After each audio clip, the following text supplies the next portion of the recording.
Hello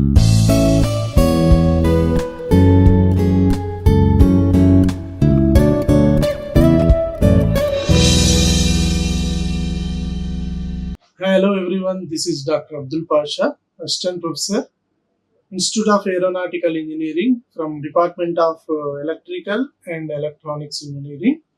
So this course is about power system operation and control.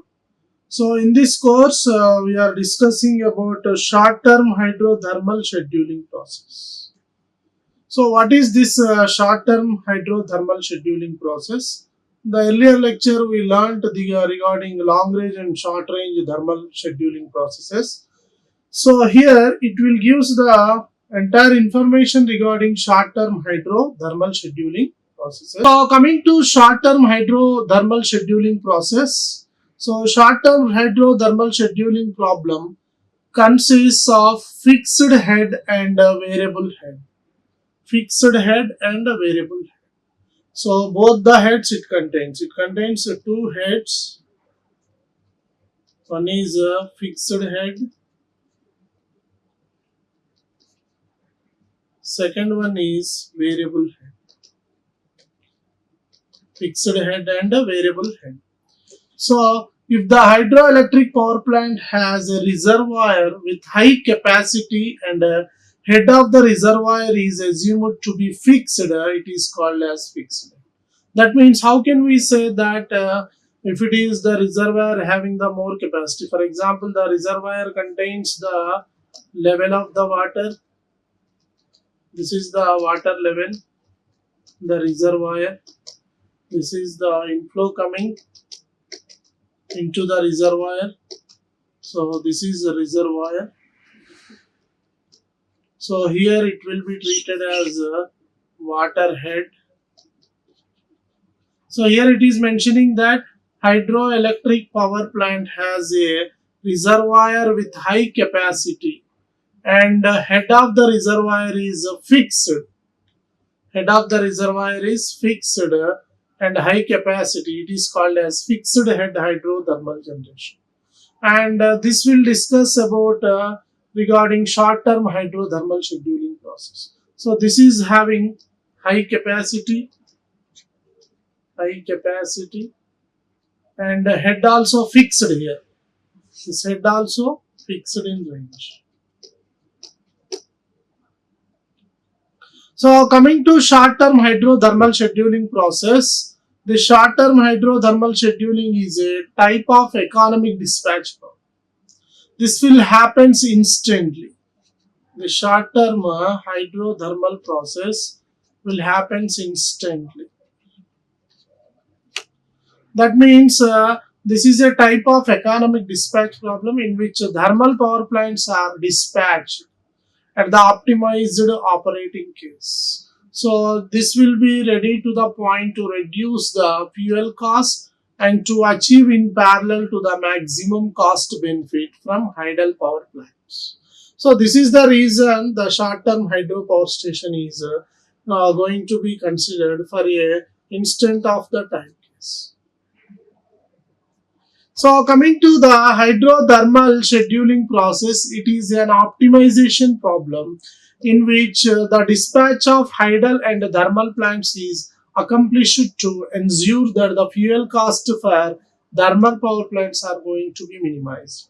So according to Hausen and Shibley from the year of 2017, he discussed or introduced about the short-term hydrothermal scheduling process. This will be ready to minimize the fuel cost for a operating cost. So hydrothermal scheduling is a very vital role and which will make a great issue in the power system operations and economics, as the power system is mostly comprises of idle and thermal power plants. So moreover, high costs of thermal power plants and intermittency of renewable energy sources which will shift from focus towards hydrothermal scheduling cases.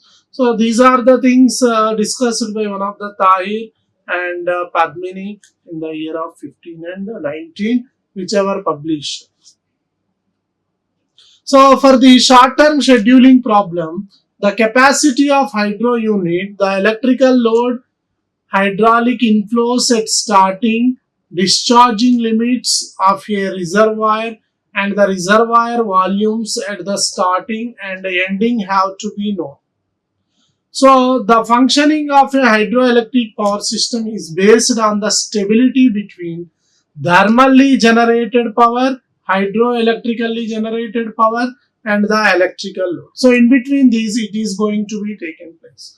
So, the economic operation and scheduling of a power system is a big challenge, and it is because of ensuring water discharge to the suit to hydraulic limitations, and it will ready to meet the load demand immediately. So due to which to ensure this process, the functioning of the hydroelectric scheduling is stabilized in between thermally generated power and hydroelectric power. So due to which the load is going to ready to meet the power requirement. The load is ready to meet the power requirement. So this can be done by one of the auxiliary loads. One of the auxiliary loads. So the short-term scheduling problem has already been implemented using different techniques. So which includes one of the Lagrangian multiplier that is introduced by Woodellen in the 1996 and Rogrix in 2012. They given a brief discussion about this technique, and it will be implemented as a Lagrangian multiplier or coefficient that should be denoted with lambda case. So while making this, the gradient search approach that is also introduced in by Zhang, which is the evaluationary programming method, and it is also introduced by Sinha and Lai. So the fast evaluationary program that should be also implemented here with hybrid evaluationary programming technology. So this will be simulated and enabled in the process, and it will be implemented with genetic algorithm and particle swarm optimization, that is called PSO optimization. So due to which PSO optimization method, the short-term hydrothermal scheduling involves in all the regions of power system network operations. So this hydrothermal scheduling problem lies under the context of power system operation and control. So in this problem, the ultimate goal is here to dispatch the generating power of hydro and thermal power plants and to do the distribution center so that the dispatch cost is going to be minimized. So which is primarily the fuel cost of the generating units. So the objective function here is to be minimized, and which is given by the following expression, that is minimal value of the function is equals to the summation n equals to 1 to n as a function here. So this is to be called as the objective function with the minimal case, that is minimal of f. So here n is an interval which will be taken place from 1 to up to so on n. F suffix I is the operating cost of the ith interval case. So in hydrothermal scheduling problem, the water discharge rate is the main concern. So this is the main, that is the discharge coefficient, water discharge. This is implemented for the irrigation system. So therefore the water discharge constraint Q is considered to be as one of the total or sum as Q total. That is summation I equals to 1 to n Qn. This is called as discharge constant as a sum aspect. So the second constraint is here about the balancing of power generation, which is in between the load demand, that is to be treated as P load. This is called load demand. Transmission losses in the system. So transmission losses in the system is represented with P loss. Hydro power generation, that is P hydel. Hydro power generation, this is represented with P hydel, and thermal power generation, that is P thermal. P hydrothermal. So which can be expressed with the some coefficients, that is P load plus loss coefficient is equivalent to the Hydel coefficient plus thermal coefficient. This is the sum which will gives you the one of the second constraint that will discuss about the balancing of the power generation. So this will makes the power balancing in between your load and your loss factor and in between your Hydel and thermal. So this combination of Hydel and thermal gives you the load and loss combination. So this resultant value must equate to this load and loss combination. So the hydropower generation losses are the functions of the output power. That is, loss power equals to as a function of Hydel power P, while the hydropower generation is the function of the discharge rate for the ith interval. That is, Hydel power is f of qg. So the discharge rate may be considered as a thermal power plant and the hydro power plant. They must follow the inequality constraints in the economic dispatch of the power system network. So they will be expressed as Qn minimal, which will be ranging from Qn less than or equals to Qn max. And it also to be associated with another constraint as thermal to the minimal case less than or equals to thermal, and again it will be equivalent to n less than or equals to p thermal and max to the Hydel case. And it will be the coefficient which will be ranging minimal to the Hydel case. So like that, n less than or equals to p Hydel under maximum condition is achieved during the short-term hydrothermal scheduling processes. Now, the first inequality, whatever we represented in the previous expression, is going to represent the water discharge limits. Then second inequality represents thermal power generation limits. And the third inequality represents hydropower generation limits. Like that, these inequality constraints will represent all the cases. So this representation of hydropower generation to all the limits to be extended in a single aspect. So the volume of the water in the reservoir will act as a function of inflow rate. So this will be treated as function of inflow rate, discharge rate and spillage rate in the ith interval. So that means what happens here means the inequality of thermal power generation limits, and they will represented by hydropower generation, that volume of that water in the reservoir. For suppose the level of the water existing in the reservoir is going to be considered as the entire volume extent, then in that it will be acting as a function of inflow rate.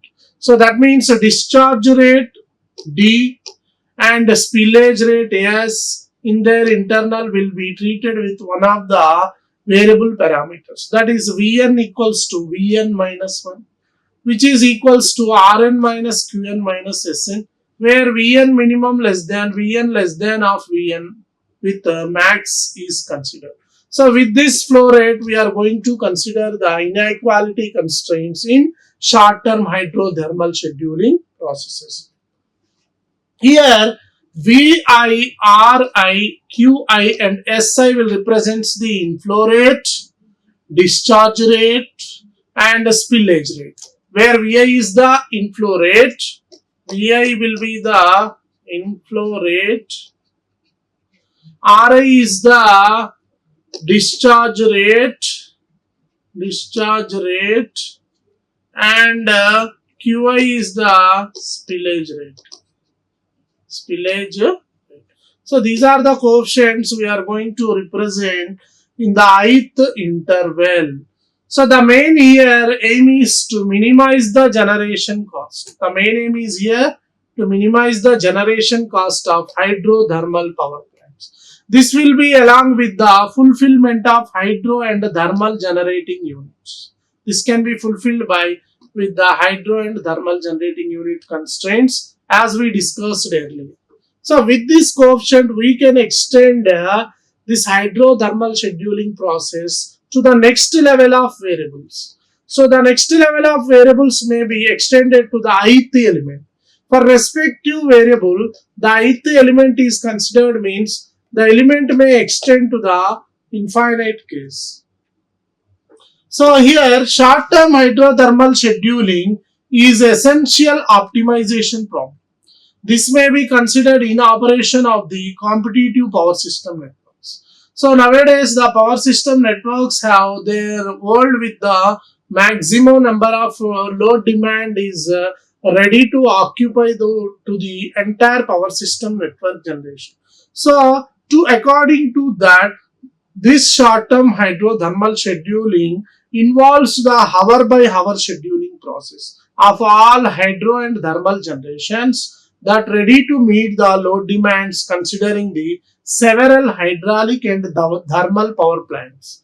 So with that constraints, that should be known to the over horizon of time. So here time factor is one of the factors that should be considered as the source of hydro power plants. It is a natural water source with a negligible operation cost. That means the optimal objective is here to minimize the total fuel cost of the thermal plant, which is ready to preserving the diverse constraints. So one of the diverse constraints are considered to make the short-term hydrothermal scheduling process to the suitable period of time extends. So this suitable time period of extent may results to make the short-term hydrothermal generation scheduling, which will be ready to make the optimization of the system in the competitive world. So this much very huge competition in the power system network optimization problem. So to set to the goal, the power system network has supposed to be connected with n number of units. These n number of units are ready to feed the power to the various power generating units. So this will make the smooth working operation of the power system to the desired level. So this hydraulic and thermal constraints may consist of water balance, power balance, reservoir capacity limits, water release limits, and finally generation limits. So this makes the constraints may containing the equality of the water levels. Because of that, we are reaching to the balanced power and reservoir capacity levels with water release limits. So this makes the generation limits to the suitable extent. So besides the complex of hydraulic coupling, non-smooth effects of thermal plants and transmission losses makes this problem as a non-linear and non-convex problem. So non-linear and non-convex problems are expecting in the power system network to affect with the thermal power plants transmission loss. We already discussed the problems associated with the transmission loss coefficients are due to their distance covered. That means long more distance, the power is going to be carried. Long more distance, the power is going to be carried. And after that, this is affected by one of the corona discharge phenomena. The line is affected by corona discharge phenomena, and also due to the presence of resistance and reactance parameter in the transmission. This will cumulatively makes the line coefficients to be very huge. So likewise, this short-term hydrothermal generation system is a dynamic, large-scale, constrained and complicated problem in the network. So this makes the system to be very complex, and because of that, the running cost of the power system network may got increases. So to minimize these cost levels, we need to operate all the generating units according to the load requirement. So that means the generating units will ready to release the power according to the imbalancing cases of the power system networks. The imbalancing power cases happen due to the irregular load sharing. That means the load balancing cannot be made at all the time equally. So to make that constraint, we should balance with the number of generators they are going to be connected, or they are going to be share the load equally. So this is the simple diagram showing how short-term hydrothermal scheduling process is taken. So first of all, we will represent with the water storage. This will indicate the storage of the water or water content present. Here you may expect inflow rate. Here it is expected with inflow rate into this storage content.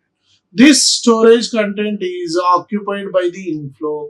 So this inflow is released into the water storage content. It will be fulfilled mostly, and the loss coefficient will be reflected here on the other side, and this will be connected to one of the governor mechanism.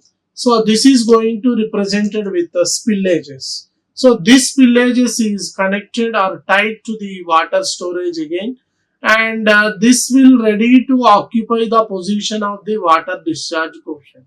Here, through the inflow rate of the system, the spillages are ready to release the water discharges into the ground level cases. So these water discharges makes at a flow rate of higher than the whatever inflow. That means more force will be expected from the water storage block, and this force is ready to run the generator by the force action to the turbine connected system.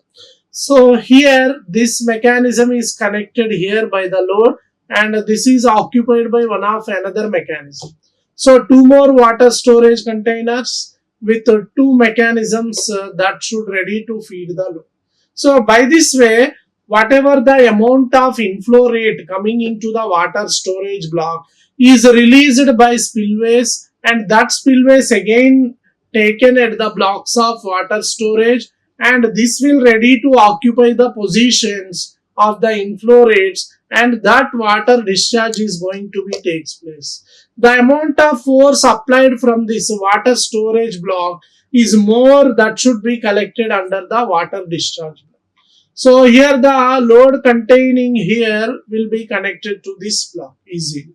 So likewise we can expect the block diagram of entire short-term hydrothermal scheduling process. This will be taken place for a period of 1 day to 1 week, and the cycle will repeat again and again. That means the blocks will fulfill ready to make the levels of the water at all the times. So it should not be kept empty, and it should be completely filled at all the times. So the intervals of time it should ready to occupy the positions in these blocks means then spillage will ready to release the water content with more force, and that force is ready to make the turbine to make the speed of the turbine very easy.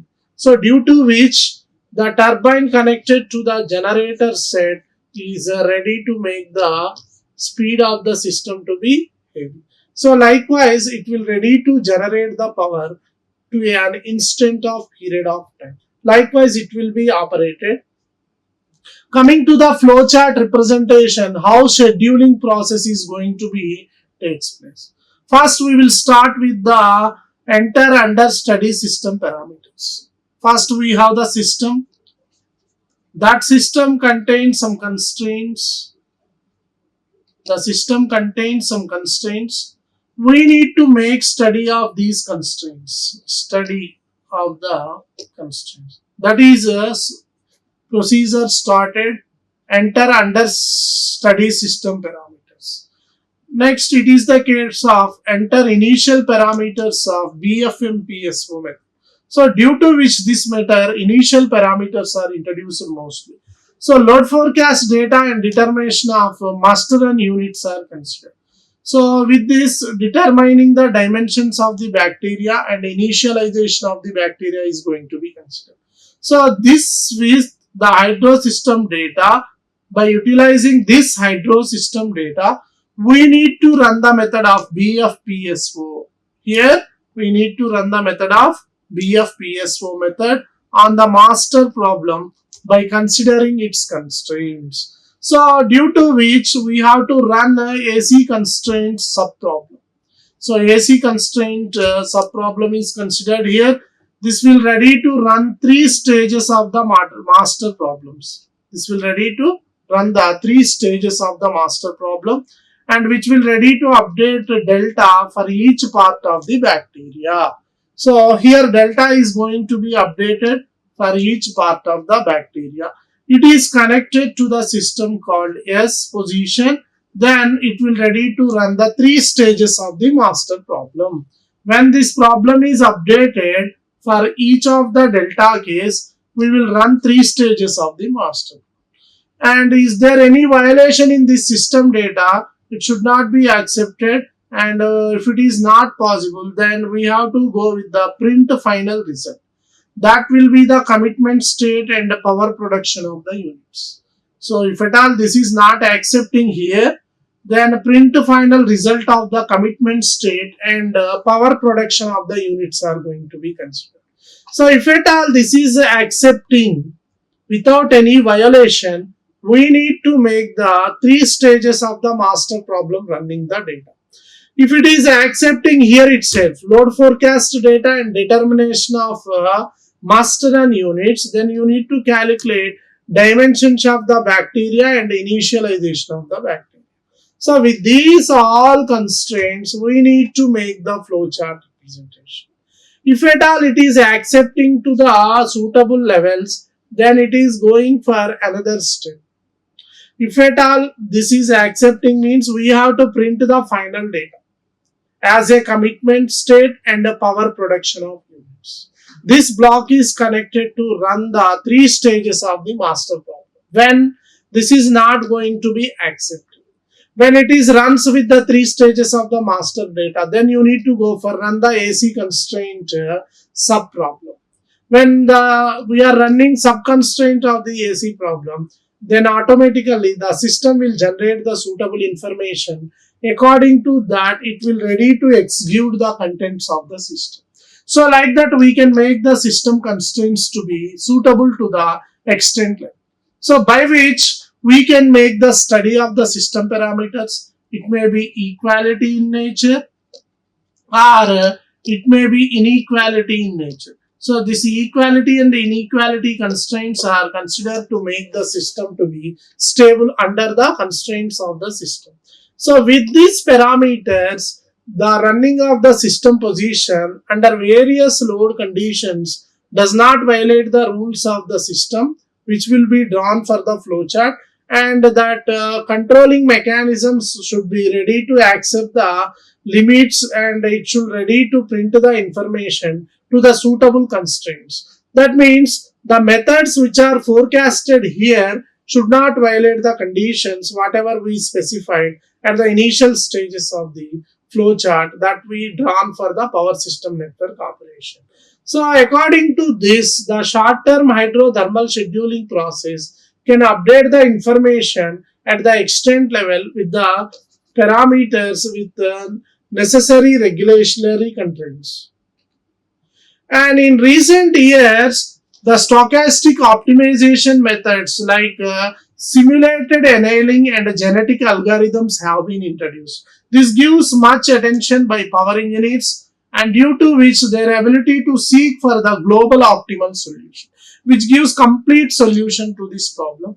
So this short-term technique has been applied to the short-term hydrothermal scheduling process. Quite promising result in terms of its fuel cost savings, which have been reached by this step. So however, appropriate setting of the relevant control parameters are introduced. So because of this short-term based algorithm, this is very difficult task, and often speed of the algorithm is very slow when applied to a practical sized power system. So due to which the short-term hydrothermal scheduling process will be very easy to identify the complexity of the system that should be involved in the nature. So the algorithm steps involved are variable constraints. It may depend on equality and inequality levels. So based on which we need to select the parameters which are suitable to the extent levels. So These are some of the references whichever I have considered, with lecture contains and Stabler contains some PDF documents. So the short term procedure may includes with one of the algorithm methods and one of the artificial intelligence methods, block diagram approaches, due to which we can overcome the short-term hydrothermal scheduling problems in a suitable aspects. So by which we can study the various natures of the hydrothermal scheduling processes. So due to this, we can conclude for this session. Thank you. Thank you. Like, share and subscribe. Hit the bell icon for more updates.